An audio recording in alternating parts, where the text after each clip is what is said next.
మరి నువ్వు ఎగిరిపోతావు. పోనీ కష్టం మనకొకరికే ఉందంటే 84 లక్షల జీవరాశులకు మనకన్నా దుర్భరమైన కష్టం ఉన్నది.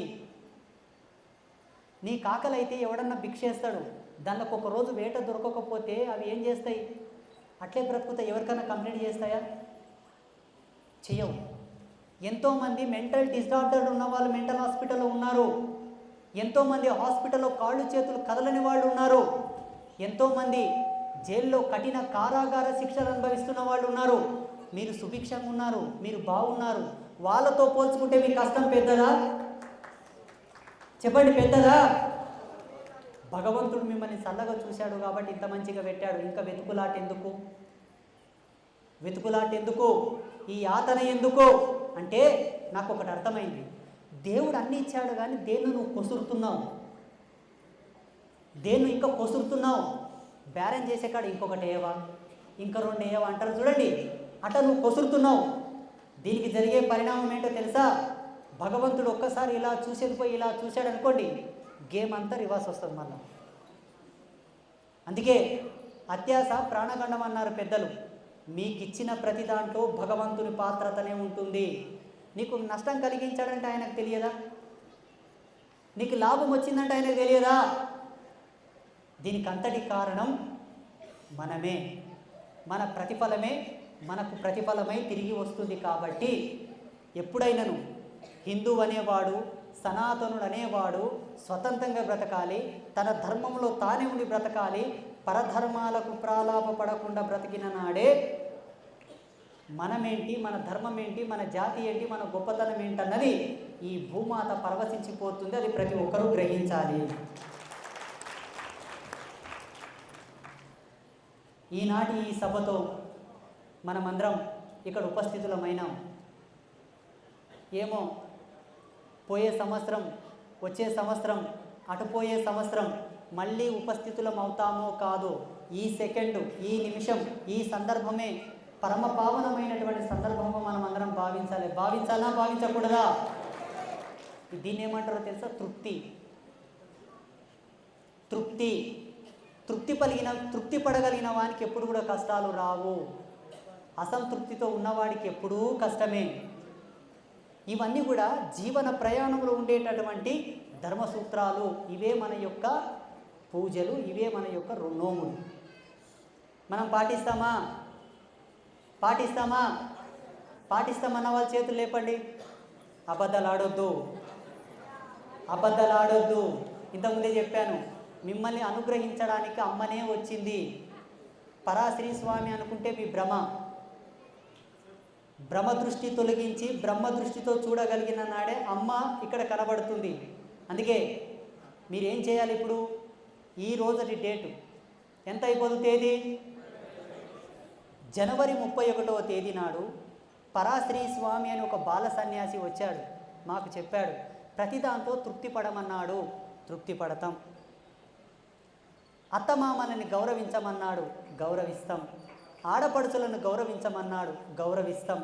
భర్తను గౌరవించమన్నాడు, భర్తలు భార్యలను గౌరవించమన్నారు, గౌరవిస్తాం. ఇలా ఉండగలిగిన నాడే మా పూజా గదిలో మేము చేసే పూజలు ఫలిస్తాయట, మాకు తొందరగా కష్టాలు తీరుతాయంట. ఇది నమ్ముతారా లేదా? నమ్ముతారా లేదా? శుభమస్తు.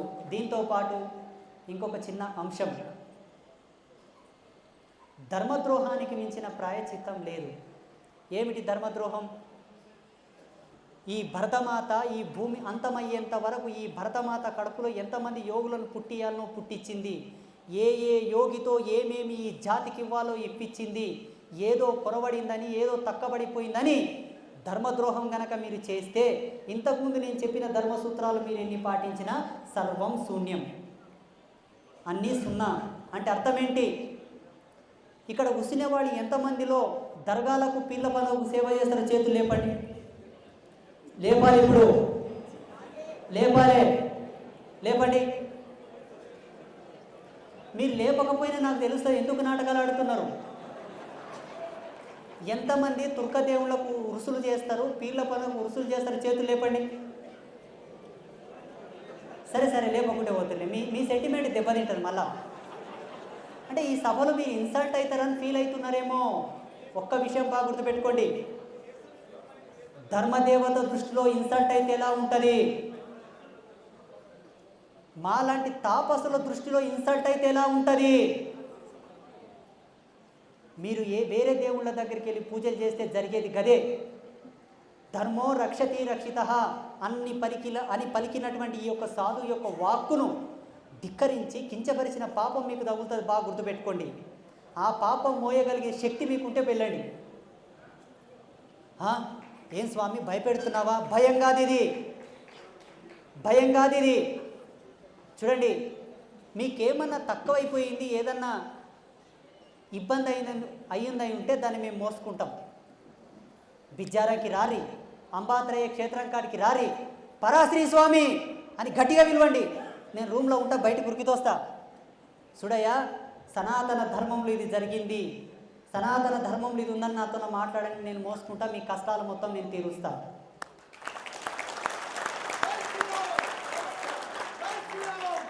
ఒకవేళ కొంతమంది అనుకోవచ్చు, స్వామి మాకు అన్యాయం జరిగింది స్వామి, మమ్మల్ని గుళ్ళకు రానియలేదు స్వామి, మమ్మల్ని ముట్టలేదు స్వామి, మమ్మల్ని తాకనియలేదు స్వామి. చూడండి, భారతదేశంలో ఒకటే అంటుముట్టు లేదు, ప్రపంచ దేశాలలో భయంకరంగా ఉన్నది. ప్రపంచ దేశాలతో పోల్చుకుంటే మన దేశం చాలా గొప్పది. వేరే దేశాలలో మనకన్నా భయంకరమైనటువంటి అస్పృశ్యత ఉన్నది. పశువుల కన్నా హీనంగా బానిసలను చేసుకున్న దేశాలను 100 చూపిస్తా నేను. చూడండి, బానిసత్వం అన్నది, అంటుముట్ట అన్నది వేదంలో లేదు, శాస్త్రంలో లేదు, పురాణాలలో లేదు, ఉపనిషత్తులో లేదు, ధర్మదేవత చెప్పలేదు. ఇదంతా మానవుని యొక్క కుబుద్ధి, మనిషి యొక్క అధికార దాహం. ఎవరితోనో పని చేయించుకోవాలి, ఎవరితోనో చాకిరి చేయించుకోవాలని శాస్త్రాన్ని వాడుకున్నాడు, అధికారాన్ని వాడుకున్నాడు మనిషి. ఎవడో ఒకడు వేదం ఎప్పుడైనా చెప్పిందా నీవు బానిసగా బ్రతకమని? ఇంతకుముందు నేను చెప్పాను, హిందూ అనేవాడు స్వతంత్రంగా బ్రతకాలి, హిందూ మహిళ సనాతన వీరవనిత వీరత్వంతో బ్రతకాలని చెప్పాను, కానీ బానిసలో ఉండాలని చెప్పానా? అసలైన శాస్త్ర విశ్లేషకుడు ఎవడైనా కూడా నా ధర్మమునే ప్రతిపాదిస్తాడు. ఎవరన్నా వచ్చి అనొచ్చు, స్వామి మమ్మల్ని గుళ్ళోకి రానియలేదు. రానియకుంటేవా, నీ వాడలో ఒక గుడి కట్టుకో, నీ బస్తీలో ఒక గుడి కట్టుకో, తలా ఓ 10 రూపాయలు వేసుకోరి. పెద్దగా నల్లరాయి కృష్ణశీలల చేత గుడి కట్టలేకపోయినా మట్టితోటి గుడి కట్టుకో, గుడిసేసుకో, ఆ గుళ్ళో ఒక గుడిసెలో ఒక రాయి పెట్టుకో, పసుపు కుంకుమ బొట్టు పెట్టు, పూజ చేసుకో. స్వామి అట్లా కూడా చేసుకున్నాం కానీ చేయనిచ్చలేరు స్వామి, పీకి పాడేసిండు. అయిపోకో, నిన్ను గుడిసెలో నుంచి పీకి పాడేశారు, గుడిసెని పీకి పాడేశారు, నీ ఆత్మలో నుంచి నీ రాముని వేరు చేయలేరు కదా.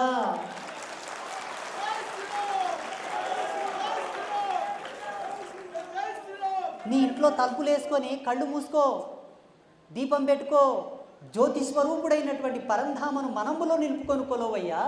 ఎవడు పీకేశాడు దాన్ని? స్వామి అట్లా కూడా ధ్యానం చేసుకున్నాం కానీ వేదం పలికిన వాని నాలుక కోసారు, వేదం విన్నవాని యొక్క చెవిల సీసం పోశారు. పోసుకోకు, కోసుకోకు. ఈ దేశం కోసం, మన ధర్మం కోసం ఎందరో అమరవీరులు కోతలకు గురయ్యారు. ధర్మదేవత కోసం నీ ప్రాణత్యాగం చేశానని గర్వపడు.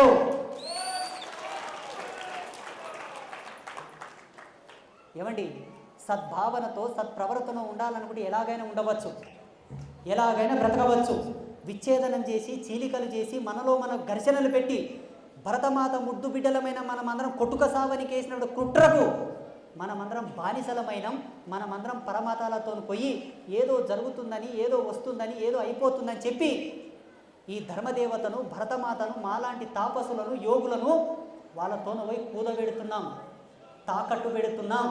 అటువంటి ధర్మద్రోహం కనుక ఎవరైనా చేస్తే సత్య ప్రమాణంగా చెప్తున్నాను, మీ ఇంటికి, మీ జీవితాలకు, మీ కుటుంబానికి ఉండేటటువంటి కళాకర్షణ మొత్తం తగ్గిపోతుంది. అందుకే మీ ధర్మాన్ని మీరు గౌరవించాలి, మీ మతాన్ని మీరు గౌరవించాలి. మతం అంటే ఏంటి? భగవత్ రామానుజాచార్యుల వారు ఏర్పాటు చేసింది, అది ఒక మతం. శంకర భగవత్పాదుల వారు ఏర్పాటు చేసింది, అది ఒక మతం. మధ్వాచార్యుల వారు ఏర్పాటు చేసింది, అది ఒక మతం. వీళ్ళందరినీ కలిపితే వచ్చేదే సనాతన ధర్మం. వాళ్ళందరూ ధర్మదేవత యొక్క బిడ్డలు, అవతార పురుషులు, కారణ జన్ములు, సత్పురుషులు. వాళ్ళందరూ మనకు ఒక విధిని ఏర్పాటు చేసిపోయారు. మన ధర్మాన్ని మనం గౌరవించుకోవాలి, మన మతాన్ని మనం గౌరవించుకోవాలి. వేరే వాళ్ళ మతాలను మనం గౌరవించొద్దు, అవమానపరచొద్దు. వాళ్ళ ఇష్టం వాళ్ళది, వాళ్ళ పూజలు వాళ్ళవి, వాళ్ళ మతాలను వాళ్ళు గౌరవించుకుంటారు. మీరెందుకు వెళ్తారు? వెళ్ళాల్సిన అవసరం ఏముంది? నేను ఒక ప్రశ్న వేస్తాను, ఎవరైనా సమాధానం చెప్పగలిగితే చెప్పండి. యమునితో ప్రత్యక్షంగా సంభాషణ చేసి భర్త ప్రాణాలనే తిరిగి తెచ్చుకున్నటువంటి సతీ సావిత్రి లాంటి మహాపతివ్రతలు వేరే ధర్మంలో ఒక్కరన్నా ఉన్నారా? చూపెట్టండి. శివలింగమును ఆలింగనము చేసుకొని యమపాశముని ధిక్కరించినటువంటి మార్కండేయ ఋషి లాంటి ఋషులు ఒక్కరన్నా ఉన్నారా? ఏం కావాలి మళ్ళీ మీకు? ఎందుకోసం ఈ అంశం చిట్ట చివరిగా చెప్తున్నానంటే, ఈనాడు ఎంతో ఆనందంగా పరాశరీ స్వామిని ఇక్కడ పిలిపించుకున్నారు. ఒకానొక సందర్భంలో మాలాంటి సాధువులతో అమృతవాక్యం వినేటటువంటి అదృష్టం కూడా కోల్పోయింది మన దేశం. ఎందుకో తెలుసా? విధర్మీయులకు మనం ప్రోత్సహించినందుకు, దొంగల చేతికి తాళాలు ఇచ్చినందుకే. మళ్ళీ అటువంటి గతి మనకు పట్టాలనా? చెప్పండి, పట్టాలనా?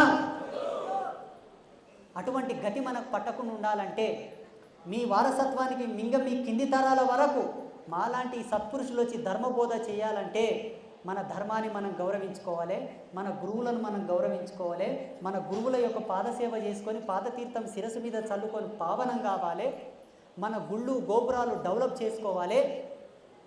అలా బ్రతకగలిగిన నాడే ధర్మదేవత మిమ్మల్ని ఆనందంగా కౌగిలించుకుంటుంది. మీకు ఏ చేతబడులు, ఏ దుష్ట నజర్, పీడ నజర్ మీ మీద పడకుండా కాపాడుతుంది. అర్థమైందా? కాలేదా? మీరు ఎన్నన్నా చెప్పండి, నిజం చెప్తా. నాకు ఒకటి బాగా ఇష్టం, తోమడం చాలా ఇష్టం. నాకు నిదానంగా చెప్పడం రాదు, మెల్లగా ప్రవచనాలు చెప్పనీకే నాకు